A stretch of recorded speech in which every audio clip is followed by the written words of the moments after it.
இவ்வளோ ஸ்டைலாக வந்து தம்பி எங்கே கிளம்பியிருக்கான்னு பார்த்தீங்கன்னா, அவனுக்கு வந்து பர்த்டே வரப்போகுது. எப்போ அப்படின்னு பார்த்தீங்கன்னா, ஜூலை 16 புதன்கிழமை. ஞாயித்துக்கிழமை வந்து அவனுக்கு ட்ரெஸ் எடுக்கிறதுக்காக வந்து நாங்கள் போத்தீஸ் போயிருந்தோம். ஜூன் மாதத்துலேருந்தே வந்து நாள் எண்ணிக்கிட்டே இருப்பியா. 20 டேஸ் தான்மா இருக்குது, இன்னும் 10 டேஸ் தான் இருக்குது, 1 வீக் தான் இருக்குது அப்படின்னு சொல்லி கேலண்டர்லேயும் ஜூலை 16 அன்றைக்கி மை பர்த்டே அப்படின்னு சொல்லி எழுதி வச்சு பார்த்துக்கிட்டே இருப்பியா. குறிப்பிட்ட வயசு வரைக்கும் நம்ம தான் ஞாபகப்படுத்துவோம் பர்த்டே வரப்போகுது அப்படின்னு சொல்லி.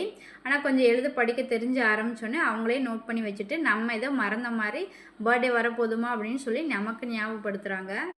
நமக்கு ஞாபகப்படுத்துகிற அளவுக்கு பெரிய ஆள் ஆகிட்டாங்க. போத்தீஸில் பொங்கல் கொடுத்தாங்க. பொங்கல் வாங்கி சாப்பிட்டு அக்காவுக்காக பார்சலும் வாங்கிட்டியா. பக்கத்தில் வந்து பாப்கார்ன் விற்றுட்டு இருந்தாங்க. அதில் வந்து ஸ்மால் சைஸில் 2 பாப்கார்ன் வாங்கிட்டு வீட்டுக்கு வந்தாச்சு. வந்த உடனே வந்து அவங்க அக்காவுக்கு வந்து பொங்கல் கொடுத்துட்டியா. இந்த வீடியோ ஜூலை 16 புதன்கிழமை எடுத்த வீடியோ தாங்க. காலையில் வந்து என்னால் வேலை செஞ்சுட்டு ஃபோட்டோ எடுக்க முடியல. அவனாக வந்து புது ட்ரெஸ் போட்டுட்டு செல்ஃபி எடுத்துட்டியா. அவனுக்காக வந்து நான் ஹனி கேக் பண்ணியிருந்தேன். ஹனி கேக்கில் டெசிகேட்டட் கோகோனட் வந்து நான் ஸ்ப்ரெட் பண்ணியிருந்தேன். இந்த டெசிகேட்டட் கோகோனட் வந்து வீட்டிலே வந்து நம்ம ஈஸியாக செய்யலாம்.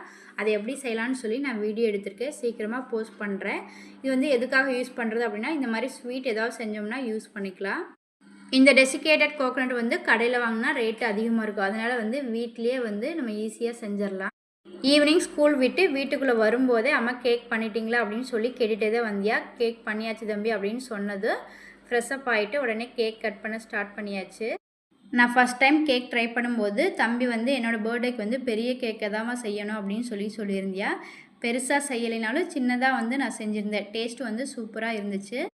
தம்பி வந்து அன்றைக்கி சொன்ன மாதிரி பாப்பாவும் இன்றைக்கி வந்து நீங்கள் க்ரீம் கேக்கு தான் என்னோடய பர்த்டேக்கு வந்து செய்யணும் அப்படின்னு சொல்லி ஆர்டர் போட்டாங்க. இப்போவே எனக்கு தெரிஞ்ச அளவு நான் செஞ்சு தர்றேன் அப்படின்னு சொல்லியாச்சு.